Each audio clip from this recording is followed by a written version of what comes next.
UGC act लागू होंगे ही, क्योंकि विश्वविद्यालयों में दमन है, भेदभाव है, जातिगत भेदभाव है।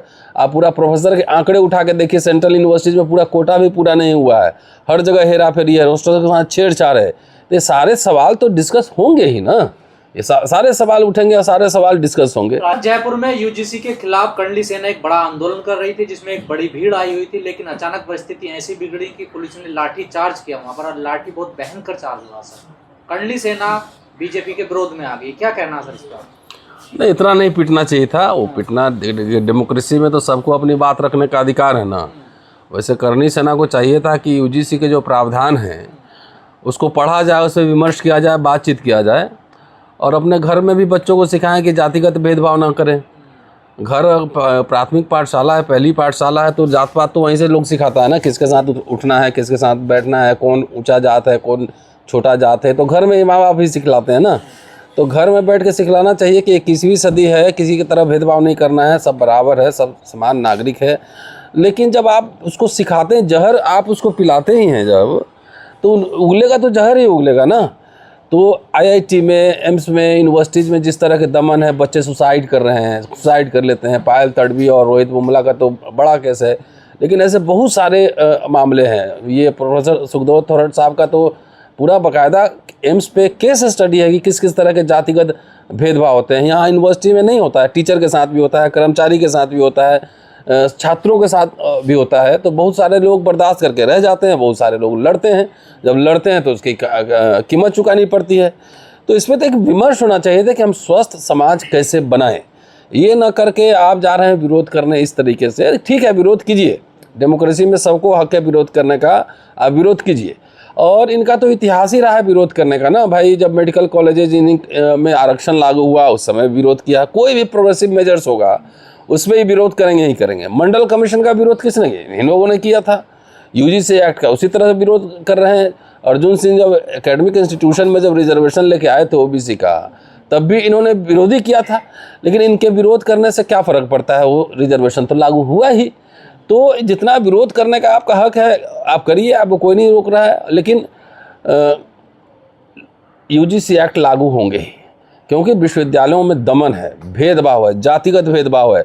आप पूरा प्रोफेसर के आंकड़े उठा के देखिए, सेंट्रल यूनिवर्सिटीज में पूरा कोटा भी पूरा नहीं हुआ है, हर जगह हेरा फेरी है, रोस्टर के साथ छेड़छाड़ है। तो ये सारे सवाल तो डिस्कस होंगे ही ना, ये सारे सवाल उठेंगे और सारे सवाल डिस्कस होंगे। राजस्थान में तो बीजेपी की सरकार और कर्णली सेना तो बीजेपी को सपोर्ट करती है, तो सर में लाठी मारने की क्या जरूरत थी सर? नहीं मारना चाहिए था ना, जोर से नहीं मारना चाहिए था। और भी तरीके हैं, उनको डेलीगेशन भेजना चाहिए था, बातचीत करना चाहिए था, मेमोरेंडम लेके जाना चाहिए था। अगर भीड़ अगर हिंसक होती, मैंने देखा नहीं वो वीडियो, लेकिन मैंने पढ़ा है कि राजस्थान में लाठीचार्ज हुआ है। तो अगर भीड़ हिंसक होगी तब तो पुलिस लाठीचार्ज करती है। लेकिन ऐसे पीटना, अगर प्रदर्शन कोई कर रहा है तो करने दीजिए, मेमोरेंडम ले लेते, उससे ज्ञापन लेते, डेलीगेशन जाके मिल लेता, बात खत्म हो जाती। करते रहिए विरोध। सर हमेशा आरक्षण का विरोध होता है, और जब भी कोई बात आती है क्वालिटी की दलील दी जाती है कि क्वालिटी के लोग नहीं आ रहे हैं। अभी फिर से दोबारा से आरक्षण का विरोध शुरू कर दिया। नहीं तो हम बैठे हुए हैं ना, हम बैठे हुए हैं। और इतना परेशानियां झेलने के बावजूद जाके पूछिए हमारे कॉलेज प्रशासन से, विश्वविद्यालय प्रशासन से, रिसर्च करने के लिए छुट्टी नहीं दे रहा। 8 साल से अप्लाई किए हुए हैं, 8 साल से प्रमोशन नहीं कर रहा है। ये क्या है ये? अब मेरिट जाके पूरे दिल्ली यूनिवर्सिटी में जितने प्रिंसिपल हैं उनको बुलाओ, इकट्ठा करो। अब मेरे इतना किताब अगर उनका होगा तो मैं नौकरी रिजाइन कर दूंगा। सारे प्रिंसिपल को इकट्ठा करिए, original text writing, original writing, कुंजी नहीं, टेक्स्ट बुक नहीं। मेरिट की बात करते हैं, मेरिट माय फुट, कुछ नहीं मेरिट है। आपको तो पूरा कल्चरल कैपिटल मिलता है। चाचा, दादा, मामा, फूफा, जात, समाज, हॉस्टल से लेके कॉलेज से लेके हर जगह पैरवी करने के लिए रहता है। हमको तो आपसे हर कदम पे लड़ना पड़ता है, लड़ने के बावजूद लगातार लिख रहे हैं। चुनौती में पेश करता हूँ। आप 40 वाले को 80 वाले हैं, देखिए। नहीं, 40 वाले हैं तो 40 मेरी 15 किताबें मेरी है ना। 80 वाले को क्या कहाँ पे है? तुलना करना है तो करो ना बराबर में तुलना। हम जिस कंडीशन में रह के आए हैं, तुम चांदी का चम्मच लेके पैदा हुए, हर चीज़ बना बनाया मिला। हमको तो आपसे हर समय लड़ना पड़ता है, अभी भी लड़ना पड़ रहा है। नहीं लड़ना पड़ रहा है, हर जगह यूनिवर्सिटी में, कॉलेज में लड़ना पड़ रहा है। ये मेरिट है। अरे बराबर मेरे बेटा से मेरिट में टक्कर करो ना। आप पढ़िएगा अंग्रेजी स्कूल में, सब अपने अपने लिए बना लिए हैं पूरा। एक समान एजुकेशन करो, फ्री एंड फेयर एजुकेशन दो। मेरिट में कोई कम नहीं है। तो हम भी गांव से पढ़ के आए थे, हिंदी में पढ़ के आए थे, हिंदू कॉलेज में पढ़ा रहे हैं ना, दबंगई के साथ पढ़ा रहे हैं। अली हर साल मेरी एक किताब छपती है। मेरिट क्या होता है? Merit is socially culturally constructed.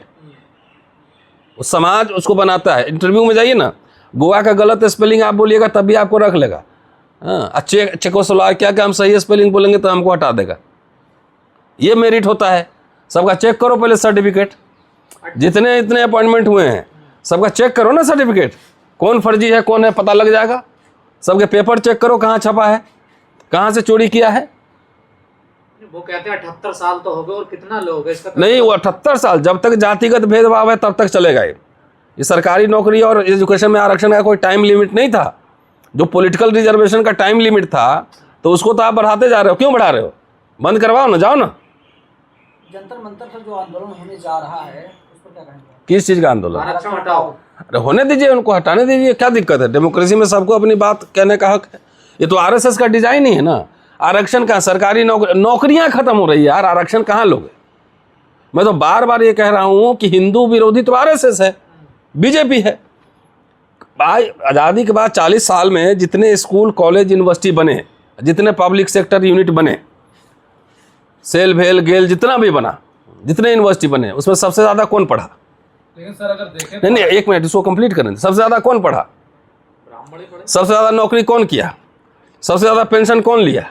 Upper caste. फिर उसमें सबसे ज़्यादा ब्राह्मण, सारी यूनिवर्सिटी में ब्राह्मण प्रोफेसर होते थे, वाइस चांसलर होते थे, सेक्रेटरी, कैबिनेट सेक्रेटरी, जहाँ जाते मिश्रा, द्विवेदी, तिवारी, त्रिपाठी आपको मिलते थे।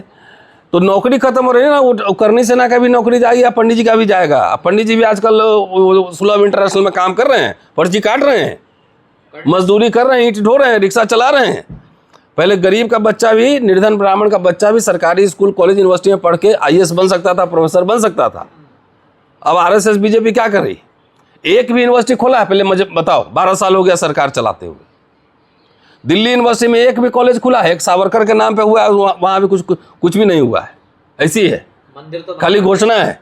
मंदिर तो ये इनको आरएसएस बीजेपी ने ब्राह्मणों को बर्बाद कर दिया है, मैं कह रहा हूँ दावे के साथ। लेकिन ईडब्ल्यूएस दिया अरे तो ईडब्ल्यूएस दिया तो नौकरियां कहाँ बची हुई हैं? ईडब्ल्यूएस तो अमीर लोग को मिल रहा है, गरीब लोग पढ़ेगा कहाँ? एक साल का 50,000 फीस बीए करने के लिए लग रहा है। कहाँ से पढ़ेगा? जिसके 3 बच्चे 2 बच्चे कैसे पढ़ाएगा? नेहरू इंदिरा ने तो फ्री में पढ़ा दिया 54 में। प्राइवेट यूनिवर्सिटी में जाके पढ़ा सकता है, अशोका में 10 लाख फीस है, पढ़ा सकता है। यहाँ कुकुरमुत्ते की तरह पूरे दिल्ली एनसीआर में प्राइवेट यूनिवर्सिटी डब्बे की तरह खुला हुआ है, लाख लाख रुपए फीस है। तो ईडब्ल्यूएस क्या अगर वीकर सेक्शन को नहीं मिल रहा तो सर ये तो फिर तो वो तो है ही। तो हम क्या बोले, वो तो था ही, आरक्षण को धूमिल करने के लिए था। संविधान में कहीं प्रावधान नहीं है, कहीं प्रावधान नहीं। पहला जातिगत रिजर्वेशन ईडब्ल्यूएस ही है, पहला जातिगत आरक्षण। एससी को जो मिला हुआ है वो सोशल एक्सक्लूजन के नाम पे मिला है। ओबीसी को जो मिला है वो शैक्षणिक पिछड़ेपन के आधार पे मिला है ना। और ओबीसी में ब्राह्मण भी है, ओबीसी में ठाकुर भी है कई जगह। तो ये ब्राह्मण समाज को सबसे ज़्यादा बर्बाद किया है आरएसएस बीजेपी ने। नेहरू इंदिरा ने तो कलम दिया, प्रोफेसर बनो, सरस्वती इनको प्रतीक दिया, और ये क्या दे रहे हैं? फड़सा, परशुराम। तो ब्राह्मण समाज को दंगाई बना रहा है आरएसएस। हम तो ब्राह्मण समाज से अपील करते हैं कि सोचो, बुद्धि में बल दो। तुम्हारे स्कूल कॉलेज यूनिवर्सिटी सब बंद हो रहे हैं, 90,000 स्कूल बंद हो गया, कॉलेज की हालत खराब है। मोदी को माई बाप बताने वाले ब्राह्मण समाज के लोग अब मोदी खिलाफ बोल रहे हैं। तो बोले भैया ऐसा है ना, धार्मिक उन्माद जो है ना, पेट नहीं भरता है लोगों का, मन में गुदगुदी तो आ जाएगा। जैसे हमारे कई दलित लोग कहते हैं कि ब्राह्मण को यूरेशिया भेजो, इससे गुदगुदी लगता है। खाली एक गांव से एक ब्राह्मण नहीं निकाल सकते हो। उसी तरह आरएसएस कहता है मुसलमान को पाकिस्तान भेजो, इससे गुदगुदी लग सकता है, लेकिन रियल में कुछ नहीं है। 15 साल बाद शिक्षा, नौकरी, रोजगार चाहिए। वो कहते हैं कि जो आईएएस है, डीएम, एसडीएम है, मंत्री, उनके बेटे को क्यों आरक्षण मिले? वो तो ऊंची उहदे पर चले गए हैं। तो ऊंचे उहदे पर भेदभाव नहीं होता है। राष्ट्रपति को मंदिर में घुसने दिया था कोविंद को, बताओ ना। ये भेदभाव का रिश्ता जाति से है। आईएएस के साथ भेदभाव नहीं होता है। वो पुनीत सुसाइड किया था चंडीगढ़ में, ट्रांसफ़र पोस्टिंग में भेदभाव नहीं होता है? मेरे साथ भेदभाव नहीं होता है? ये बताओ ना भाई, मैं तो एग्जाम्पल बैठा हुआ हूँ। तो कुछ बन जाने से ऐसा नहीं कि भेदभाव, भेदभाव तो हर जगह रहता है। कह रहे हैं कि नाकाबिल होते हैं ये जो कैटेगरी से चुने जाते हैं। उसका जवाब हम दे चुके हैं। खुद नाकाबिल लोग है ना, खुद नाकाबिल लोग है जो दूसरे को नाकाबिल कह रहा है। मेरे जगह रह के मेरी परिस्थितियां झेलो।